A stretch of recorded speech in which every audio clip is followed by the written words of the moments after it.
Hi hello வணக்கம் and welcome to just my channel. நான் உங்கள் ஹர்ஷஸ்ரீ. என்னை உன்னுள் கண்டெடுத்தேன் கதையோட அடுத்த பகுதிகளை பற்றி பார்க்கலாம். சாரா, எனக்கு பைக்கில் போக பிடிக்கும். அதுவும் உன் கூடனா ரொம்பவே பிடிக்கும்.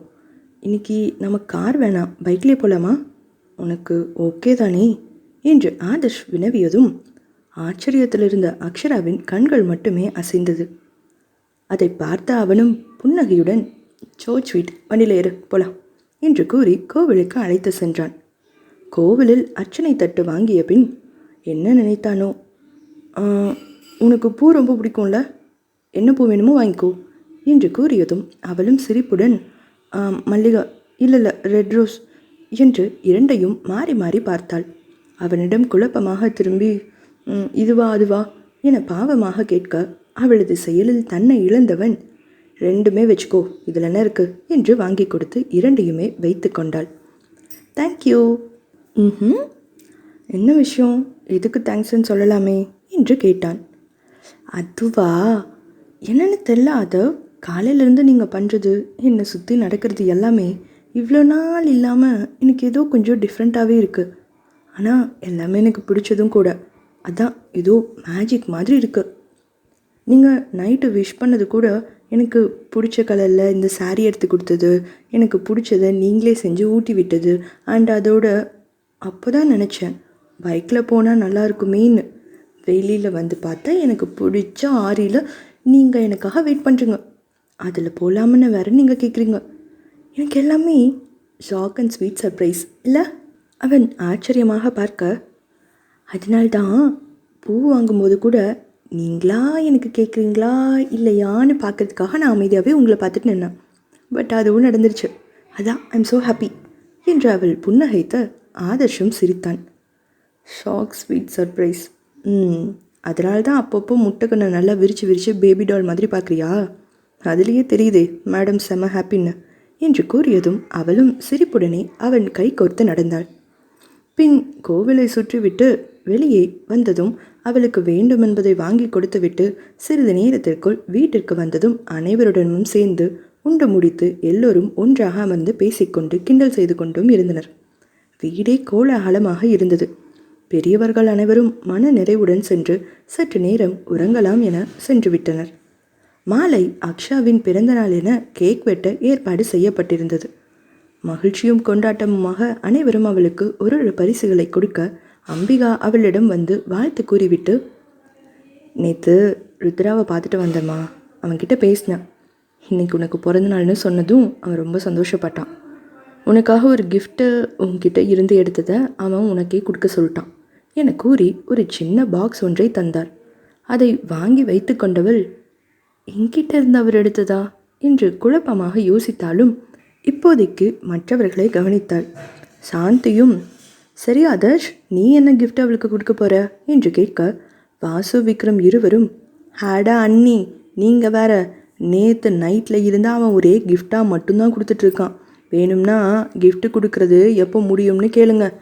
என்ன அக்ஷா, கரெக்டு தானே என்று கிண்டலாக கேட்க அவளும் சிரித்துவிட்டு, அது என்னமோ உண்மைதான், இன்றைக்கி அவர்கிட்ட இருந்து எனக்கு நிறையா சர்ப்ரைஸ் கிஃப்ட் எதிர்பார்த்து சிலது கிடைச்சது, எதிர்பார்க்காம நிறையா கிடைச்சிது என பெருமையாக சொல்ல அவனும் புன்னகைத்தான்.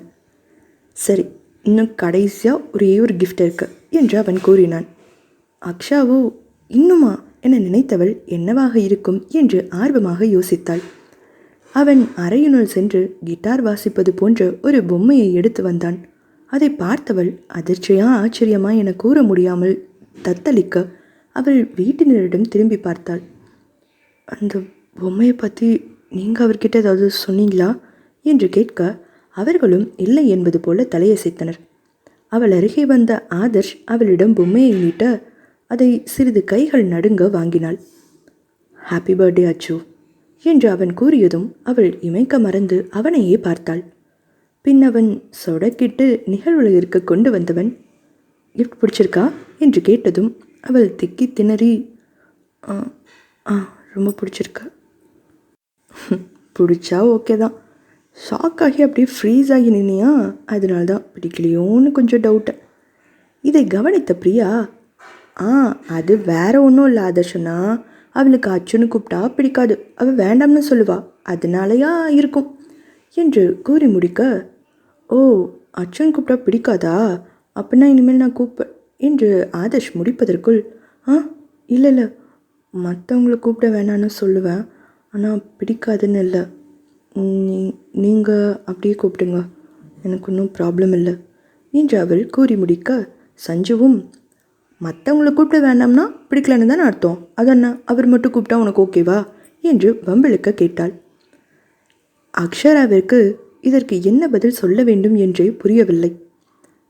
தனக்கு என்ன வேண்டும், என்ன நடக்கிறது என குழப்பத்தில் இருக்க அவள் என்ன பதில் கூறுவாள் என அனைவரும் எதிர்பார்த்தனர். சிறிது நேரம் திருதிருவென விழித்தவள் ஆதர்ஷ் மெலிதாக புன்னகைத்ததும், சரி, கிஃப்டெல்லாம் ஓவர், எல்லாரும் போய் சாப்பிட்டு படுக்கலாம், பர்த்டே உனக்கு பிடிச்ச மாதிரி தானே இருந்தது சாரா என்று அவளிடம் கேட்க அவளும் ஆமாம் என்பது போல தலையை மட்டும் அசைத்தாள். பின் அனைவரும் உண்டுவிட்டு படுக்க செல்ல இவள் மட்டும் ஏதோ குழப்பத்திலேயே மாடிக்கு சென்று வேடிக்கை பார்த்து கொண்டு இருந்தாள். தூங்காமல் உழவிக் கொண்டிருந்த அவளிடம் வந்த ஆதர்ஷ், என் அச்சு பாப்பு தூங்காமல் இங்கே என்ன பண்ணுது என்று கேட்டான். அவனை திரும்பி இமைக்காமல் பார்த்தவள்,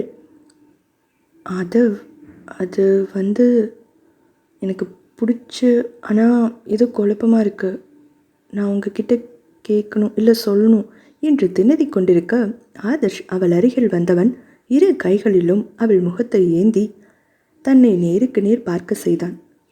ஜஸ்ட் ரிலாக்ஸ் பேபி என்றவன் அவள் கண்களை மூட சொன்னவன் அவள் காதோரம் கூந்தலை ஒதுக்கிவிட்டு, என்னாச்சு உனக்கு, பிறந்தநாள் அதுமா ஏன் இப்படி திணறிட்டு ஏதோ யோசிச்சுட்டே இருக்க, முதல்ல நீ ரிலாக்ஸாக கூலாக இருந்துட்டு அப்புறம் என்ன வேணுமோ கேளு இல்லை சொல்லு, எதுக்கு இந்த பதட்டம், நான் தான் உன் கூடவே இருக்கனே, ஏதாவது ப்ராப்ளமா, உனக்கு பிடிக்காதது ஏதாவது நான் செஞ்சுட்டேனா என்று அவன் கேட்க அவள் புன்னகையுடன், இல்லை இல்லை அதவ், அப்படிலாம் இல்லை, இன்றைக்கி எப்பவும் இல்லாத ஒரு பிறந்தநாளாக தான் அமைஞ்சது, எல்லாமே எனக்கு பிடிச்சது மட்டுமே தான் என்னை சுற்றி நடந்துட்டு இருந்தது, ஆனால் இன்னும் ஏதோ இந்த நாள் ஒரு ஃபுல்ஃபில் ஆகாத மாதிரி எனக்கு ஒரு ஃபீல் என்று அவள் கூறி முடிக்க, ஏன் அப்படி தோணுது என்று அவன் கேட்டான்.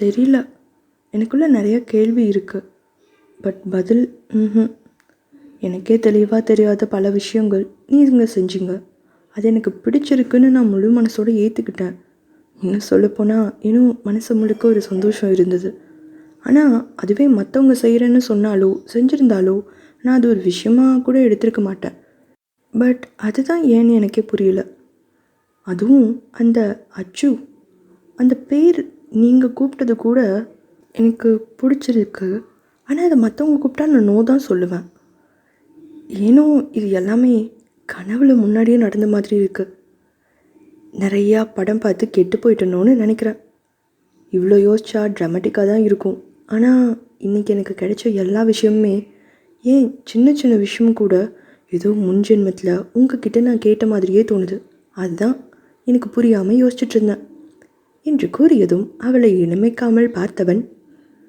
சாதாரணமாக நடந்த எல்லாத்தையும் ரொம்ப சிங்க் பண்ணி பைத்தியம் மாதிரி வளர்றேன்னா, சாரி ஆதவ் என்று கூறினாள்.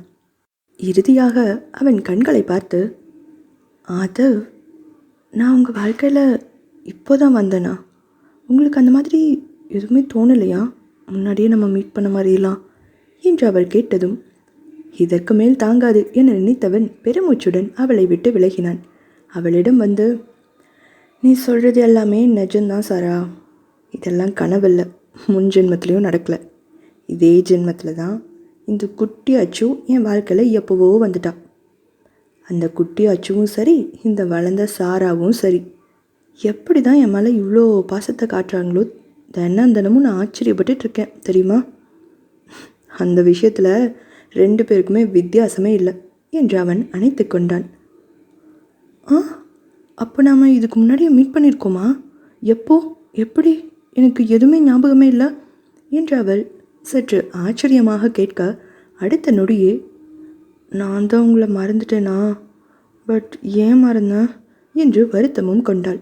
அதை காண தாங்காதவன், ஐயோ, என் செல்லம் ஏன் இப்படி முகம் உம்முன்னு ஆக்குது, யார் சொன்னது நீ என்னை மறந்துட்டேன்னு, உனக்கு எல்லா கதையும் நானே சொல்கிறேன் வா என்று அழைத்து சென்று அமர வைத்தான். குலதெய்வம் கோவில் விசேஷம் என்று கொல்லிமலைக்கு அக்ஷாவை அம்பிகாவுடன் முன்னாடியே அனுப்பி வைத்தனர் அவர்களின் குடும்பத்தினர். வேலை இருப்பதால் கோவையிலிருந்து விசேஷத்தின் அன்று மட்டும் அதிகாலை மற்ற அனைவரும் வருவதாக கூறிவிட்டனர். அம்பிகாவுக்கு பெண் குழந்தைகள் என்றால் மிகவும் பிரியம். அதோடு குட்டியாக நல்லா அமுல் பேபி மாதிரி இருக்கும் அக்ஷாவிடம், குட்டி பாப்பு அத்தை கூட ஊருக்கு வரீங்களா என்று கேட்டதும் அவளும் சரி என்று உடனே தாவிவிட்டாள். அதுதான் அங்கே நடந்த மாயம். செல்வம் வேலை என்று ஊருக்கு வர முடியாது என கூறிவிட்டார். ருத்ராவும் தனக்கு அங்கே கோவிலுக்கெல்லாம் வர விருப்பமில்லை என்றுதான் கூறினான். தான் மட்டும் தனியாக அங்கே வீட்டில் இருந்துவிட்டு கோவிலுக்கு செல்ல வேண்டும் என எண்ணியவர் மகேந்திரனிடம், ஆதர்ஷ்ட கேளுங்க அண்ணா, அவன் இங்கே கோவில் விசேஷம்ல வந்தாலும் ஜாலியாக இருப்பான்ல என்று கேட்டதும் பைரவி மகேந்திரன் இருவரும் அவனிடம் கேட்டுவிட்டு கொண்டு வந்து விடுவதாக கூறிவிட்டனர். அதற்குள் 2 நாட்கள் அக்ஷாவின் வீட்டிற்கு சென்று வரலாம் என்று சென்றவர் அங்கே அக்ஷாவிடம் கேட்க அவளும் தான் உடன் வருவதாக கூறியதும் அவளையும் அழைத்து கொண்டு கொல்லிமலைக்கு வந்துவிட்டார். வந்தபோதுதான் இவர்களுக்கு முன்னே அங்கே ருத்ரா இருந்தான். அம்பிகாவிற்கு மேலும் ஆச்சரியமாக இருந்தது. என்னடா ருத்ரா, அப்பா கூட தான் இருப்பேன், உங்க கூட வரமாட்டேன்னு சொன்ன, இப்போ வந்திருக்க என்று கேட்க, அப்பா ஏதோ மீட்டிங் ட்ரிப் போகணுமா, என்னை கூப்பிட்டாரு, எனக்கு தோணல, அதான் வரலன்னு சொன்னேன். சரி நீங்கள் அமுச்சு வச்சிட்டாரு என்றான் அவன். யூகேஜி படிக்கும் அந்த குட்டி வாண்டு நன்கு வளர்ந்த பையனின் முன் நின்று, ஹாய், என் பேர் அக்ஷரா தேவி, உங்கள் பேர் என்ன என்று கேட்க எதுவும் கூறாமல் அவன் மேலிருந்து கீழ் வரை பார்த்துவிட்டு செல்லவும் அக்ஷாதான், ஹலோ கேட்குறேன்ல பதில் சொல்லுங்க, உங்கள் ஸ்கூலில் கேள்வி கேட்டால் மதிச்சு பதில் சொல்லணும்னு சொல்லி கொடுக்கலையா என்று கேட்டதும் தன் முழங்கால் உயரம் மட்டுமே இருக்கும் அவள் தன்னிடம் சரிக்கு சரியாக நிற்பதைக் கண்டு அம்பிகாவை முறைத்தான் ருத்ரா. அவரோ, என்ன ஏண்ட முறைக்கிற, சின்ன பிள்ளைனாலும் எவ்வளோ அழகா அவள் பேசுகிறா, மரியாதையாக தானே கேட்குறா, நீயே பதில் சொல்லு என்று கூறியதும் அவன் அவளை குனிந்து பார்க்க, எனக்கு உங்களை இப்படி பார்த்து கழுத்து வலிக்குது, இங்கே கீழே வாங்க என்று முகம் சுருக்கி அவள் அழைத்தாள். அவனுக்கு ஊரிலிருந்து ஆதர்ஷ் வருவதாக சொன்னதால் ஏற்கனவே கடும் கோபத்தில் இருந்தான். இதில் இந்த பாண்டு வேற இம்சை பண்ணுதே என்று மனதில் எண்ணியவன் மற்றபடி அவளிடம் கோபம் கொள்ள முடியாமல் அவள் கேட்டபடி அவள் முன் மண்டியிட்டு அமர்ந்தான். இப்போ சொல்லுங்க, உங்கள் நேம் என்ன என்று மீண்டும் அக்ஷா கேட்டாள். அவனும் பெருமூச்சுடன் ருத்ரா என்றதும் அவன் தோளில் தட்டி, குட் பாய், நீங்கள் எந்த ஸ்டாண்டர்ட் படிக்கிறீங்க? 8th. நீ? நான் யூகேஜி படிக்கிறேன் என பெருமையாக சொல்ல அந்த அழகில் உண்மையில் அதை கண்டு அவனுக்கு சிரிப்பு தான் வந்தது. அதை அடக்கியவன் அவளிடம் திரும்பி, சரி இவங்க யாரு, இவங்க கூட வந்திருக்க, உன் அம்மா அப்பா எல்லாரும் எங்க என்று கேட்டான். இவங்க என்னோட அம்பிகா அத்தை, எனக்கு ரொம்ப பிடிக்கும், அவங்களுக்கும் என்னை ரொம்ப பிடிக்குமே. இங்கே கோவிலில் ஃபங்க்ஷன் இருக்குன்னு சொன்னாங்களா, அம்மா அப்பா பாலா மாமா நந்தா மாமா எல்லாரும் 2 days கழிச்சு வருவாங்க. ஆனால் அத்தை கூட ஜாலியாக முன்னாடியே வந்துட்டேனே என்று கண்களை உருட்டி உருட்டி மழலை மொழியில் பேசினாள் அவள். அதை ரசித்தவன், இங்கே உனக்கு போர் அடிக்காதா என்று கேட்டதும், அத்தை கோவிலுக்கு ஷாப்பிங் பார்க் எல்லாமே கூட்டிகிட்டு போகிறேன்னு சொல்லியிருக்காங்களே, அப்புறம் இங்கே என் கூட விளையாட ஒரு மாமாவும் வர்றதா அத்தை சொன்னாங்களே, நான் அவங்க கூடவும் விளையாடுவேனே. ஆமாம், அது யார், நீங்களா, நீங்கள் தான் என் கூட விளையாடுவீங்களா என்று கேட்டாள். ருத்ராவோ தான் வருவது அம்மாவுக்கே தெரியாது என்பதால் புரியாமல் யார் அந்த மாமா என்பது போல அம்பிகாவை பார்த்தான். அவரோ அக்ஷா பேசும் அழகை இத்தனை நேரம் ரசித்து கொண்டிருந்தவள் ருத்ரா தன் புறம் திரும்பியதும், ஆதர்ஷ் வரான்ல, அவனை பற்றி தான் இவகிட்ட சொல்லிட்டு இருந்தேன் என்றவர் அக்ஷாவின் புறம் திரும்பிய, அது இந்த மாமா இல்லடாமா, இன்னொரு மாமா உன் கூட விளையாட வருவாங்க என்று கூறினார். ஆதர்ஷின் பெயரை கேட்டதும் ருத்ரா மேலும் கோபம் கொண்டான். அக்ஷாவோ, ஓ அப்போ இவங்க யார் எனக்கு, இவங்களும் உனக்கு மாமா தான். அக்ஷா வாய் திறக்கும் முன் ருத்ராவோ, என்னை இந்த மாமா எல்லாம் கூப்பிடாத, பேர் சொல்லி கூப்பிடு புரிஞ்சுதா என்று கத்திவிட்டான். குட்டி அக்ஷா புரியாமல் விழிக்க அம்பிகா தான், டேய் உனக்கு என்னடா ஆச்சு, சின்ன பிள்ளைகிட்ட போய் இப்படி கத்துற, அவ பாரு பயந்துட்டா என்று கூறியதும் அக்ஷா அம்பிகாவின் பின்னால் மறைந்து கொண்டதை கண்டு அவன் திரும்பி பார்த்துவிட்டு சென்றான். ருத்ராவிற்கு முதலில் ஆதர்ஷ் பற்றி பேசி, அதுவும் அக்ஷா அவனை பற்றி தான் கேட்டாள் என தெரிந்ததுமே கோபத்தில் கத்திவிட்டான் தான். ஆனால் அவனுக்குமே புரிந்தது, அவள் சின்ன பெண் தானே, அவளுக்கு என்ன தெரியும், பாசமாக பேச வந்தா, ச திட்டிட்டனே என்று மனதில் எண்ணியவன் சிறிது நேரம் கழித்து அறையை விட்டு வெளியே வந்தான். அக்ஷா ஹாலில் அம்பிகா மற்றும் வேலை செய்பவர்களை சுற்றி அமர வைத்து கதை கூறிக்கொண்டு இருக்க இவனுக்கு சிரிப்பு தான் வந்தது. சிறிது நேரம் ருத்ரா அங்கேயே நிற்க அவனை பார்த்துவிட்ட அக்ஷாவோ ஹாய் என்று கையசைத்தாள்.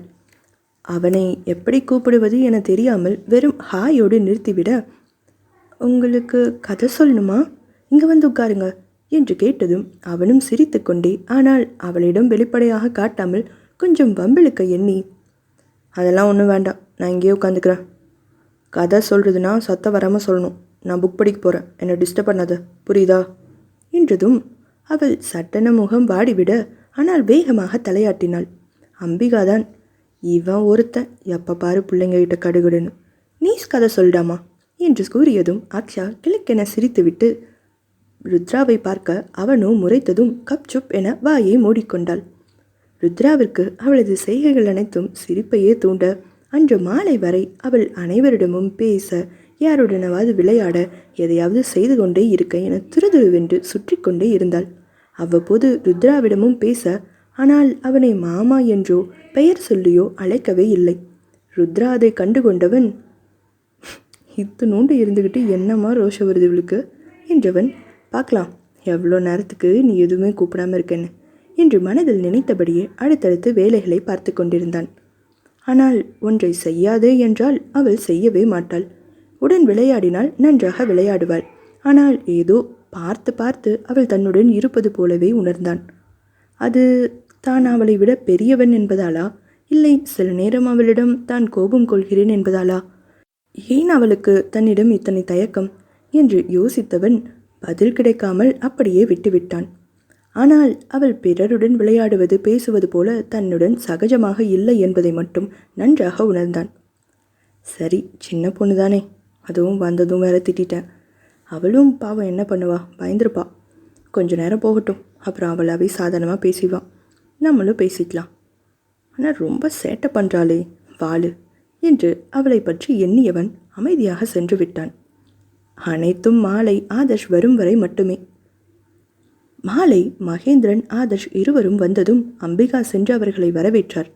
மகேந்திரனோ, நல்ல வேலைம்மா, நீ இவனை 2 நாள் பார்த்துக்கோ, பிஸ்னஸ் மீட்டிங் வேற இருக்குது, செல்வம் சொல்லியிருப்பானே, ஆனந்துக்கு வேற பரீட்சை இருக்குது, இவன் அங்கே இருந்தா உனக்கே தெரியுமே, எல்லாரையும் சும்மா விடுவாங்கிற, ஏதாவது கேள்வி கேட்டுக்கிட்டே விளையாட சொல்லி சுற்றிக்கிட்டே இருப்பான், நானும் வேற கூட இல்லையா, இவனை சமாளிக்கிறது அங்கே எல்லாருக்கும் ரொம்ப கஷ்டம், அதுதான் நீ கூப்பிட்டதும் கொண்டு வந்து விடலாம்னு பார்த்தா சாரு ஃபஸ்ட்டு நோ சொல்லிட்டாரு, அப்புறம்தான் நீ ஏதோ குட்டி பாப்பாவை இங்கே இருக்குது விளையாடலாம்னு சொன்னதுக்கு அப்புறம் தான் இவன் ஓகேவே சொல்கிறான் என்று கூறியதும் அம்பிகா சிரித்து கொண்டே, விடுங்க அண்ணா, நான் பார்த்துக்கிறேன் அவனை, எல்லாரும் சின்ன பசங்க தானே, விளையாட செட்டுக்கு ஆள் கிடச்சிட்டா போதும் என்றவர் ஆதர்ஷை அருகே அழைக்க, அவளிடம் வந்தவன், ஆமாம் ஆண்டி, குட்டி பாப்பு இங்கே இருக்கான்னு சொன்னீங்களே, எங்கே, நான் போய் அவளை பார்க்குறேன் என்று கூறியதும், தோட்டத்தில் விளையாடிட்டு இருந்தா என்று அவர் பதில் கூறினார்.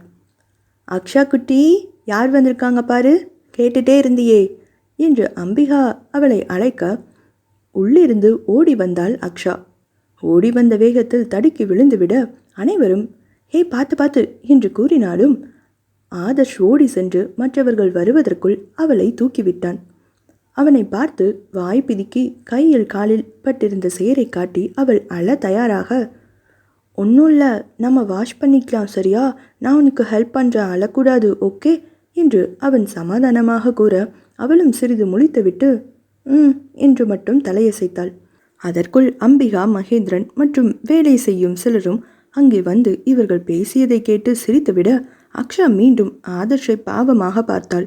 அவனும், அப்பா பாப்பா பாவம், அவளை பார்த்து சிரிக்காதீங்க, அப்புறம் எனக்கு கோவம் வரும், அவளுக்கு வாஷ் பண்ணணும்ல, ஃபஸ்ட்டு வந்து ஹெல்ப் பண்ணுங்க என்று கிட்டத்தட்ட மிரட்டும் துணியில் சொல்ல சிரித்த அனைவரும் அமைதியாகி விட்டனர்.